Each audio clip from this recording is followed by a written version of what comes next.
السلام علیکم جی، تو کیسے ہو آپ سب لوگ؟ میں ہوں رضا اور آپ لوگ ہو میرے یوٹیوب چینل رضا فاطمہ ناولس پہ۔ پیچھے اگر کوئی شور کی آواز آ جائے تو اس کو اگنور کرنا، اور ابھی ہم بنا ٹائم ضائع کیے ناول کو شروع کرتے ہیں۔ اچھا خیر، میں نے کہا تھا نا میں اتنی دیر نہیں لگاؤں گی، اب جلدی پوسٹ کر دوں گی۔ دیکھو اب میں جلدی پوسٹ کر رہی ہوں، اب اس سے بھی جلدی پوسٹ کیا کروں گی۔ خیر، تب تک کے لیے تم ایپیسوڈ انجوائے کرو، ٹھیک ہے؟ علی خاموشی سے گاڑی چلا رہا تھا۔ وہ اسلام آباد ایک لمبے وقت کے بعد جا رہا تھا۔ وہ کبھی اسلام آباد نہ جاتا اگر ریحال کی طبیعت ٹھیک ہوتی تو۔ اس کو وقت ہی نہیں ملتا تھا کہیں کسی دوسرے شہر جانے کا۔ آفس کے کام ہی اتنے تھے اور اس کے بغیر وہ سب نہیں ہو سکتا تھا۔ زرینہ خاموشی کو توڑتے بولی، پتہ نہیں علی کس کی نظر لگ گئی ہے ہماری ریحال کو۔ وہ تو ہنستی کھیلتی بچی تھی، دیکھو کیسے مرجھا گئی ہے۔ امی مجھے خود نہیں پتہ اس کو کیا ہو گیا ہے، اس نے کیسن والا واقعہ بتائے بغیر کہا، جبکہ وہ جانتا تھا ریحال کے بیمار ہونے کی ایک وجہ وہ لڑکا بھی تھا جس کے نام سے وہ ناواقف تھا۔ وہ اس کا نام جاننا چاہتا تھا، آخر کون تھا جس نے ریحال کا مذاق بنایا تھا؟ لیکن ابھی اسلام آباد میں بیٹھی ایک چھوٹی سی لڑکی بہت بیمار تھی اور علی کو اس کی فکر تھی۔ علی مصطفیٰ جانتا تھا ریحال بہت حساس دل کی لڑکی ہے، اس سے اپنی ذلت برداشت نہیں ہوتی تھی۔ علی کبھی اس کے ساتھ ایسا مذاق نہیں کرتا تھا، بلکہ علی اس کے ساتھ کبھی مذاق کرتا ہی نہیں تھا۔ وہ اس کو جانتا تھا وہ کیسی تھی، اگر کوئی مذاق برا لگ گیا تو مطلب وہ رونے لگ جائے گی یا پھر ناراض ہو جائے گی، اور ریحال کے دل کو کوئی انسان ایک بار دکھا دے، مطلب ریحال کے دل سے وہ انسان ہمیشہ کے لیے صاف ہو جاتا تھا، غائب۔ مطلب اس انسان کی کوئی حیثیت نہیں رہ جاتی تھی ریحال کی زندگی میں، اور کیسن کامیار کی کوئی حیثیت نہیں تھی اب۔ علی اپنا مقام کبھی کسی کے دل سے نہیں گنواتا تھا، لوگ سالوں بعد بھی اس سے ملتے تو یاد رکھتے، اور ریحال کے دل میں تو کبھی وہ اپنی جگہ ختم نہیں کرنا چاہتا تھا، پھر چاہے جگہ وہ جو بھی ہو۔ گاڑی میں طویل خاموشی تھی۔ سفر 1 گھنٹے کا رہ گیا تھا، 4 گھنٹے وہ پیچھے گزار آئے تھے۔ وہ رواد کی سرمئی سڑک پر گاڑی دوڑا رہے تھے پوری رفتار سے۔ سرمئی سڑک چمکنے لگی تھی، بارش کے قطرے سڑک کو بھگو رہے تھے۔ شام چھا رہی تھی، دور کہیں اذانوں کی آواز آ رہی تھی۔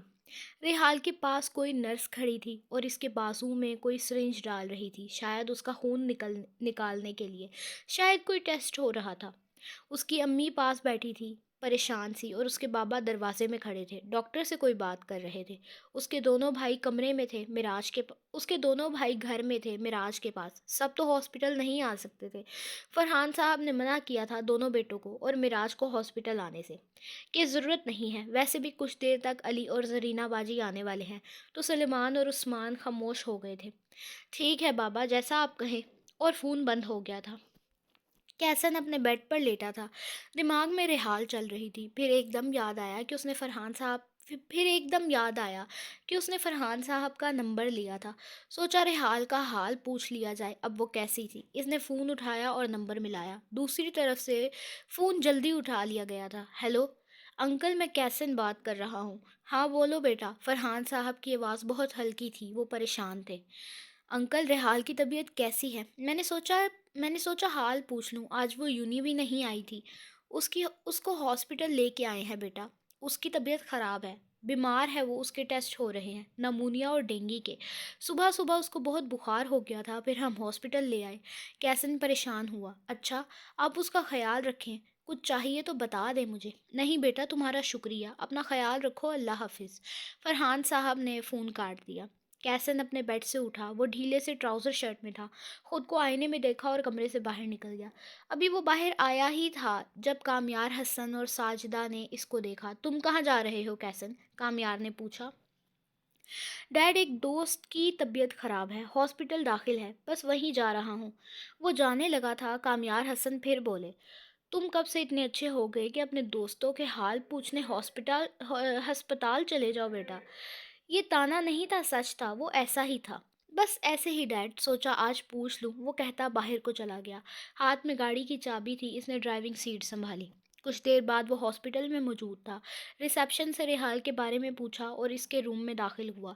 وہ بیڈ پر لیٹی سو رہی تھی۔ اس کو شاید کوئی نیند کا انجیکشن لگایا تھا کہ وہ آرام کر لے۔ کیسن کو فرحان صاحب نے دیکھا تو حیران ہوئے۔ بیٹا آنے کی کیا ضرورت تھی؟ ہم ہیں نا؟ نہیں انکل، میں نے سوچا آپ کو ضرورت پڑ جائے شاید میری۔ آپ اکیلے کیسے سب سنبھالیں گے؟ اور دیکھیں آنٹی بھی تھکی تھکی لگ رہی ہیں، صبح سے آپ یہاں ہیں۔ بیٹا ضرورت نہیں تھی آنے کی، علی اور ریحال کی خالہ آ رہے ہیں بیٹا۔ یہ تو اچھی بات ہے انکل، پھر بھی میں نے سوچا کہ میں آ جاتا ہوں۔ وہ کہاں کسی کی سنتا تھا۔ فرحان صاحب خاموش ہو گئے۔ کیسن اب خاموشی سے ایک طرف رکھے صوفے پر بیٹھا تھا۔ سلیمہ اپنی بیٹی کے پاس ایک چیئر پر بیٹھی تھی اور فرحان صاحب باہر کچھ میڈیسن اور انجیکشن لینے گئے تھے۔ تبھی کمرے کا دروازہ کھلا۔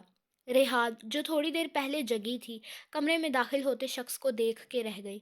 وہ رات کو سونے کے لیے پہنے جانے والے ٹراؤزر شرٹ میں ملبوس تھا۔ آنکھیں سوجی ہوئی تھی، شاید اتنی دیر کی ڈرائیو کے بعد وہ بہت تھک گیا تھا۔ وہ کمرے میں داخل ہوا، پیچھے زرینہ خالہ بھی اندر آئیں۔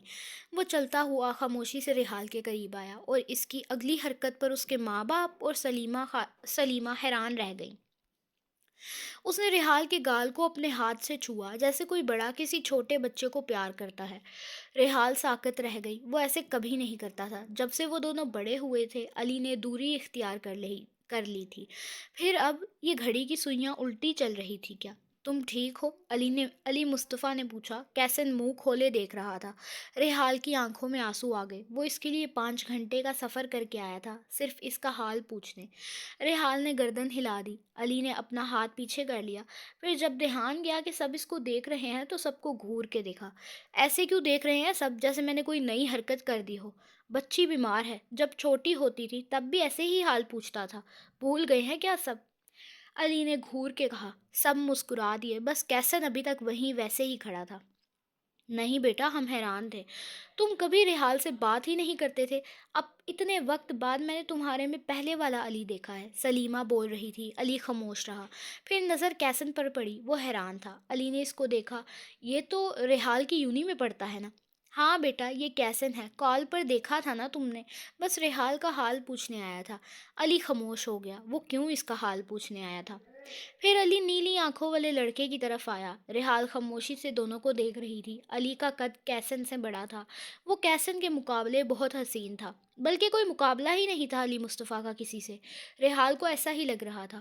عاشق کو محبوب ہمیشہ حسین لگتا ہے، اور ریحال علی مصطفیٰ کی عاشق تھی۔ علی کے بارے میں کوئی کچھ نہیں کہہ سکتا تھا۔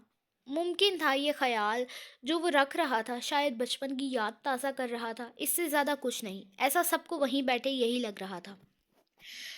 بہت شکریہ کیسن، اب تم جا سکتے ہو، میں سنبھال لوں گا سب کچھ، علی نے ایک سانس میں کہا اور واپس گھوم گیا۔ کیسن خاموش کھڑا دیکھتا رہا، پھر بولا، ٹھیک ہے چلا جاتا ہوں، لیکن کل آؤں گا پھر سے۔ اس نے کہتے ہوئے قدم کمرے سے باہر رکھ دیے۔ علی اس کو دیکھ کے رہ گیا، پھر ریحال کو دیکھا۔ اس کی رپورٹ نہیں آئی کیا ابھی تک؟ ہاں بس آنے والی ہوگی، ابھی وہ بول ہی رہا تھا جب ایک ڈاکٹر فرحان صاحب کے ساتھ اندر داخل ہوا۔ ڈاکٹر رپورٹ میں کیا ہے؟ سلیمہ نے پوچھا۔ دیکھیں ان کو نہ نمونیا ہے نہ ہی ڈینگی، کوئی خطرے کی بات نہیں ہے، یہ ٹھیک ہیں۔ سب نے شکر کا سانس لیا۔ علی نے ڈاکٹر کو دیکھا۔ پھر اس کا بخار کم کیوں نہیں ہو رہا؟ دیکھیں کبھی کبھی ایسا ہو جاتا ہے، بخار کی شدت بڑھ جاتی ہے، ان کو اپنے کھانے پینے پر دھیان دینا پڑے گا۔ کچھ دن یہ چاول نہیں کھائیں گے اور نہ ہی روٹی، بریڈ کھائیں اور ہو سکے تو قہوے کا استعمال کریں، کافی پئیں اور دوا وقت سے کھائیں، انشاءاللہ ٹھیک ہو جائیں گی۔ علی نے سمجھ کر گردن ہلائی۔ ڈاکٹر واپس چلا گیا۔ مطلب وہ ٹھیک تھی، کوئی خطرے کی بات نہیں تھی، شکر ہے۔ علی دل میں شکر ادا کر رہا تھا اللہ کا۔ سلیمہ ریحال کو تھوڑی دیر میں گھر لے جائیں گے، ڈاکٹر نے کہا ہے اب وہ گھر جا سکتی ہے۔ ہاں باجی، بس تھوڑی دیر میں چلتے ہیں۔ کچھ دیر بعد ریحال گاڑی میں آ کے بیٹھی۔ پھر علی نے ڈرائیونگ سیٹ سنبھالی اور فرحان صاحب اکیلے اپنی گاڑی میں آ رہے تھے۔ علی کے ساتھ ریحال اور سلیمہ تھی۔ زرینہ آگے علی کے ساتھ بیٹھی تھی۔ گاڑی میں سلیمہ علی سے تھوڑی بہت باتیں کرتی آ رہی تھی اور علی ہمیشہ کی طرح مختصر جواب دے رہا تھا۔ ریحال پیچھے سیٹ کے ساتھ ٹیک لگا کے لیٹی تھی۔ علی گاہے بگاہے اس پر نظر ڈال رہا تھا اور گاڑی اور گاڑی بھی وہ بہت ہی ہلکی رفتار میں چلا رہا تھا کیونکہ ریحال کے سر میں درد تھی اور وہ کوشش کر رہا تھا گاڑی کو کوئی جھٹکا نہ لگے تاکہ ریحال کے سر میں درد نہ اٹھے۔ کچھ دیر بعد وہ گھر میں موجود تھے۔ علی خاموشی سے گھر میں سب کے ساتھ داخل ہوا۔ معراج اور سلمان عثمان ہمیشہ کی طرح بہت خوش ہو کر ملے اپنی خالہ اور علی سے۔ پھر وہ صوفے پر آ کے بیٹھا۔ علی اب ریحال کو باز کر رہا تھا کہ اس نے کون سی چیز کھانی ہے اور کون سی نہیں کھانی، اور ریحال خاموشی سے سن رہی تھی۔ کچھ دیر بعد اس نے نظریں جھکا کے ریحال کو کہا، جاؤ اب تم آرام کرو کمرے میں، تھوڑی دیر میں تمہیں معراج اور خالہ کھانا دے دیں گی۔ وہ خاموشی سے اٹھ کر چلی گئی۔ پھر وہ سب کے ساتھ گپوں میں مصروف ہو گیا، اور یہ گپیں سلیمان اور عثمان ہی زیادہ کر رہے تھے، وہ کہاں اتنا بولنے کا عادی تھا۔ باجی آپ رکو گی نہیں کچھ دن؟ سلیمہ نے زرینہ سے پوچھا۔ نہیں سلیمہ، علی کو آفس بھی دیکھنا ہوتا ہے، وہ زیادہ وقت یہاں نہیں رک سکتا، میں اس سے پوچھتی ہوں۔ علی جو گیسٹ روم کی طرف گیا تھا فریش ہونے، زرینہ نے کمرے میں جا کے اس کو روکا، وہ واش روم کی طرف جا رہا تھا۔ علی ہم کتنے دن یہاں رہیں گے؟ سلیمہ پوچھ رہی تھی۔ میں نے سلیمہ سے کہا کہ تم زیادہ دن نہیں رکو گے آفس کے کام کی وجہ سے۔ امی، ہم تب تک یہاں ہیں جب تک آپ کی بھانجی صحیح نہیں ہو جاتی۔ وہ نام لینے سے گریز کرتا تھا۔ مطلب کہ ہم ابھی یہاں ہی ہیں؟ ہاں امی، ہم ابھی یہاں ہی ہیں۔ چلو پھر میں سلیمہ کو بتا کے آتی ہوں۔ زرینہ باہر چلی گئی۔ علی فریش ہونے چلا گیا۔ باہر ان کے کھانے کا انتظام چل رہا تھا۔ کیسن اپنے گھر میں داخل ہوا اور خاموشی سے کمرے میں آ گیا۔ کسی سے بھی بات نہیں کی جبکہ اس کے سامنے اس کی امی بیٹھی تھی، لیکن اس کا موڈ خراب تھا۔ آخر علی ہوتا کون ہے اس کو گھر جانے کا کہنے والا؟ کزن ہوگا وہ ریحال کا۔ وہ کمرے میں بیٹھا خاموشی سے سوچ رہا تھا۔ اور کیسے اس نے ٹیڈی بیئر کے گال پکڑے تھے اور اس نے پکڑنے بھی دیے، وہ تو اتنے غصے والی ہے۔ اس علی کی جگہ اگر میں ہوتا تو کبھی بھی مجھے ہاتھ نہ لگانے دیتی، بلکہ تھپڑ رسید کر دیتی میرے گال پر۔ اور وہ لڑکا، اس نے کیسے اس کے گال کو چھوا تو وہ خاموش رہی۔ کیسن نے سوچنے والے انداز میں سر کو پکڑا۔ کہیں ٹیڈی بیئر کو وہ پسند تو نہیں کرتا، اور ٹیڈی بیئر بھی کہیں ہو بھی سکتا ہے، لیکن یہ کیوں ہو سکتا ہے؟ اس نے رونے والی شکل بنائی۔ یہ تو چیٹنگ ہے میرے ساتھ، یہ نا انصافی ہے میرے ساتھ، ظالم عورت، جادوگرنی، میرے پہ جادو کروا کے کسی اور کے ہونے کی تیاری کر رہی ہے۔ ایک میں ہوں جو اس کے جادو میں آ کے پاگلوں کی طرح اس کے پیچھے چلا جاتا ہوں، اور ایک وہ ہے جس کا غصہ ہی کم ہونے کا نام نہیں لے رہا۔ میرے ساتھ ہی ہمیشہ ناانصافی ہوتی ہے، یہ غلط ہے۔ دوبارہ اس کے پیچھے نہیں جاؤں گا۔ وہ کہہ رہا تھا وہ دوبارہ اس کے پیچھے نہیں جائے گا، لیکن شاید یہ بات صرف رات تک ہی یاد رہنی تھی۔ جانے انجانے میں وہ لڑکی اسے اچھی لگنے لگ گئی تھی۔ پتہ نہیں یہ کب ہوا تھا، وہ خود نہیں جانتا تھا۔ اچھی لگتی تھی، محبت نہیں ہوئی تھی۔ کچھ دیر بعد اس نے ریحال کو ایک میسج سینڈ کیا۔ وہ اس کے فیس بک پر سینڈ ہونے والا میسج تھا۔ میں تم سے ناراض ہوں، رہو تم اپنے اس خلی بلی کے ساتھ، میں بات نہیں کروں گا۔ میں تمہیں کل ڈاکٹر کے پاس لے کے گیا تھا، تمہیں میرا احساس ہی نہیں ہے، ظالم عورت، جادوگرنی، میرے پہ جادو کروا رہی ہو تم، کہ میں بس تمہیں سوچوں ہمیشہ۔ ریحال اس کا میسج دیکھ کے بہت ہنسی تھی۔ اس نے معراج کو دکھایا۔ بہن، یہ تو تیرے پیچھے پاگل ہو گیا ہے لگتا ہے، دیکھ پاگل، دیکھ دیکھ پاگل عاشقوں کی طرح جیلس ہو رہا ہے۔ فضول باتیں نہ کر معراج، ایسا کچھ نہیں ہے، وہ بس تنگ کر رہا ہے اور کچھ نہیں۔ میں نے اب کوئی جواب ہی نہیں دینا، خود ہی میسج کرنا روک دے گا۔